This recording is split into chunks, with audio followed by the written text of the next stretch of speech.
Hello and welcome to Oulton Park in the heart of the scenic Cheshire countryside. Now this place may look picturesque and idyllic, but don't be fooled. This challenging circuit is set to test our GT cars and drivers to the limits today as we take to the track for the 5th round of the 2012 GT Cup Championship.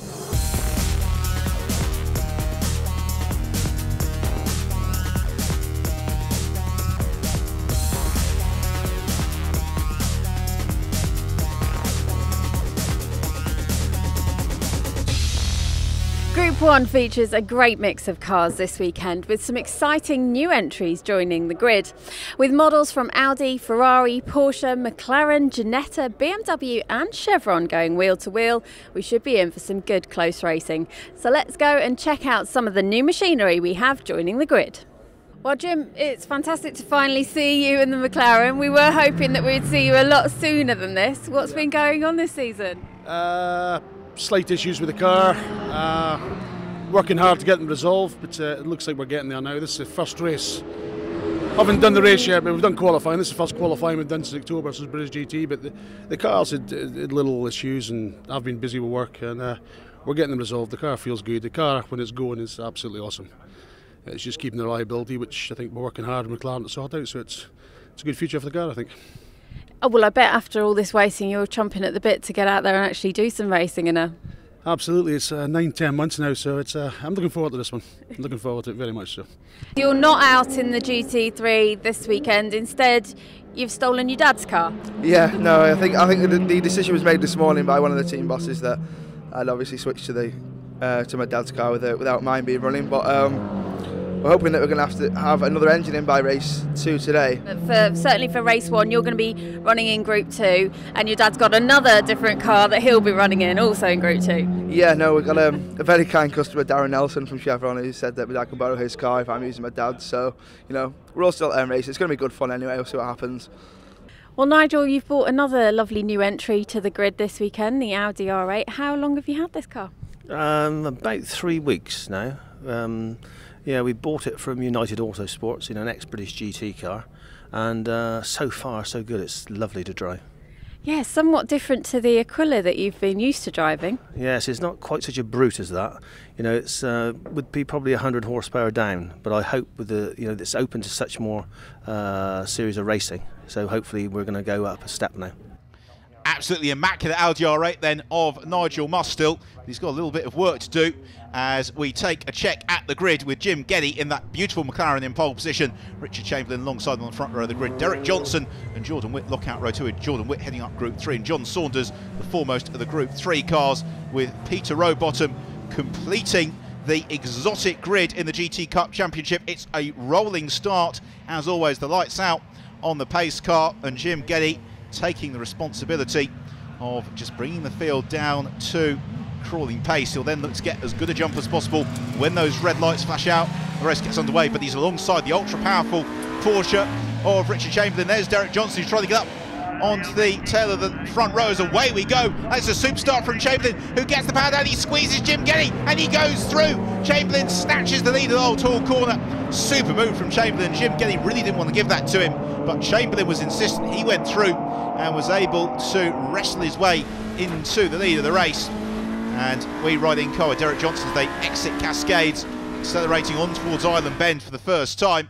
Here they come, so it's the Porsche leading the McLaren, leading the Ferrari, leading the Chevron. That's what the GT Cup Championship's all about, multi-mark GT sprint racing its very best. And this is very tight amongst the leading trio as they break into Shell Oil's corner with the ominous looking McLaren, the Jim Geddy, filling the mirrors of Chamberlain, but Geddy makes there, he slides across the grass and through goes Derek Johnson, snatches second position. That was lightning quick reactions from Jim Geddy to save that from being a very expensive moment.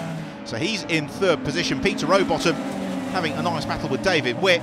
David running with a different livery this weekend. We used to see him in the bright yellow car, which his son Jordan's in. So David having a tussle with Peter Rowbottom. Peter's Ferrari getting better and better with each round as Richard Chamberlain leads the way. And at the moment, Derek Johnson is working very hard to try and stay in touch with him, which he's just about doing. And Jim Geddy latched onto the tail of Johnson. So into Druids they come, lights ablaze, the McLaren from Jim Geddy as he pursues the Ferrari 458 of Derek Johnson. Johnson in turn trying to use the Ferrari's agility through the corners to bring down the advantage of the race leader Richard Chamberlain, which he's been very successful in doing. He brings it out even further into the braking zone at Lodge Corner. Jim Geddy in hot pursuit behind him.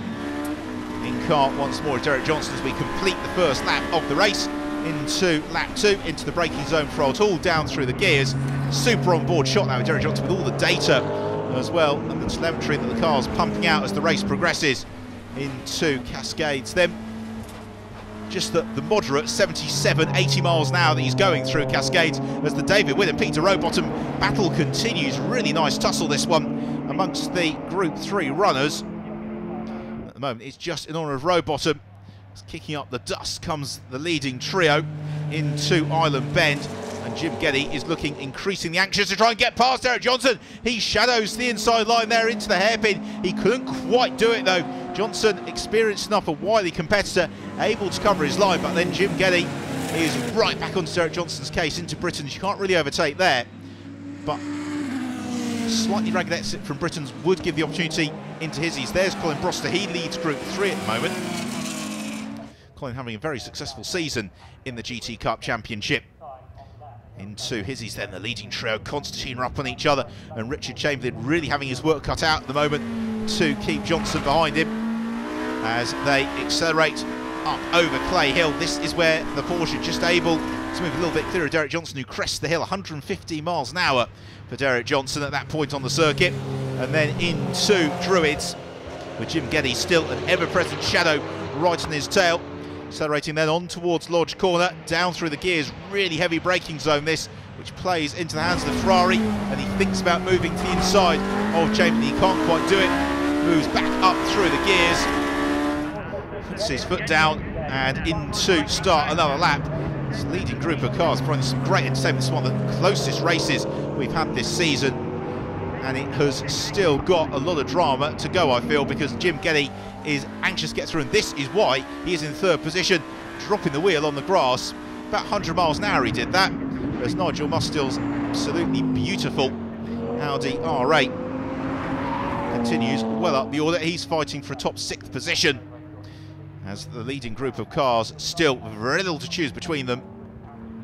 Into Hizzies they come, and Chamberlain is just driving the perfect race at the moment in terms of playing to that car's strength. He's not pushing any harder through the corners than he needs to, but then when he's able to plant his right foot, he's able to ease the Porsche away from the Ferrari and the McLaren behind him. They're coming up onto the tail of Peter Rowbottom, because the GT Cup Championship, of course, runs with the 3 distinct groups, which are very competitive within each group, but then generally each group a little bit quicker than the one behind it. So we've got these 3 Group 1 cars battling and covering the inside line into Lodge Corner. It's Richard Chamberlain. We've got Derek Johnson rising his tail, a lick of flame from Chamberlain, who slows, and Johnson's through, and it's lead the race as they streak over dearly and into the pit lane. That is such a shame.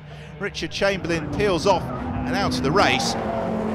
So this releases Derek Johnson to try and put some doubt between himself and Jim Geddy. I think Jim Geddy now sees it as a real opportunity to try and move through and take the lead of the race away from Derek Johnson. Coming to a halt in the pit lane is Richard Chamberlain as the battle for the lead continues and is nonetheless ferocious despite the demise of Richard Chamberlain. And Geddy in the McLaren really closing up on Derek Johnson, running so close to those tyre stacks at the chicane at Britain's, over Hilltop on towards Hizzies, and Johnson moving the Ferrari to the middle of the road. It's going to make this difficult for Jim Geddy. Now where could Geddy go through? Well, between now and the end of the lap, Lodge Corner is the obvious overtaking opportunity, and Derek Johnson will be wise to that. It means that he needs to get a super run now out of Hizzies, which he's done, over Clay Hill, and then more crucially out of Druids, to make sure that McLaren can't draw alongside into Lodge Corner. But I have to say that Jim Geddy is looking very, very strong here, and Geddy closes on Johnson through Druids. That's not what Derek would have wanted. Now, if Geddy can draw alongside, he should be able to go through here, and that's just what he does. Johnson gives him a car's width, no more than that, but Jim Geddy on the brakes, into Lodge Corner, through he goes, into the lead of the race. Nothing that Derek Johnson could do about that. Now, will Johnson see the McLaren disappearing well? Will he be able to stay in touch with him as they complete another lap into Oulton Corner? Johnson works the wheel of the Ferrari, trying to stay in touch with the immaculate McLaren of Jim Geddy. Here is the Group 2 leader, Jordan Whitt, and Whitt reasonably secure in the lead of the group. Seeing Loggy, who's currently running 2nd in the group. Jordan Whitt, a race winner already this year in his other Chevron, and he's now going to be potentially a group winner here at Oulton Park. car more commonly campaigned by Father David, and then the Group 3 leader Colin Broster, and Colin doing a very, very good job at the moment. He's clear of Nigel Mustel in the Audi R8 by just a couple of corners for Liam Geddy to negotiate, for Jim Geddy rather, to negotiate before he gets to the checkered flag. And Geddy into Lodge Corner then for the final time. It's been a fighting drive from Geddy, and he is going to claim his first win of the 2012 GT Cup Championship, Oulton Park. Super performance from Jim Geddy. He claims the spoils of victory. The McLaren looks spectacular. Jordan Witt well set for third in the race overall, and Group 2 honours as he rounds Lodge Corner for the final time, accelerates the checkered flag to the light of the team on the pit wall.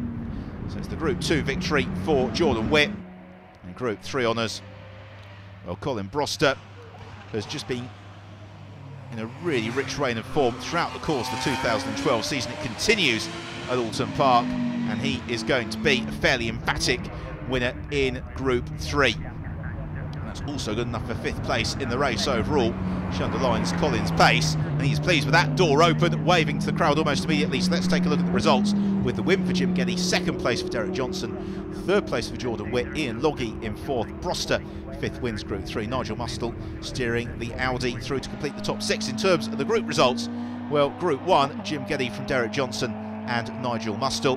In Group 2, Jordan Witt claims the honours from Ian Loggy, and Group 3, Colin Broster, who won it from John Saunders and Chris Bentley. Well, that was a fantastically close first race of the day. Such a shame to see Richard Chamberlain drop out so early on, but a great result for Jim Geddy in the McLaren. Join us after the break when we'll be finding out if Richard Chamberlain will be back out for race 2, and of course how 60 kilos of ballast will affect the McLaren in the next race.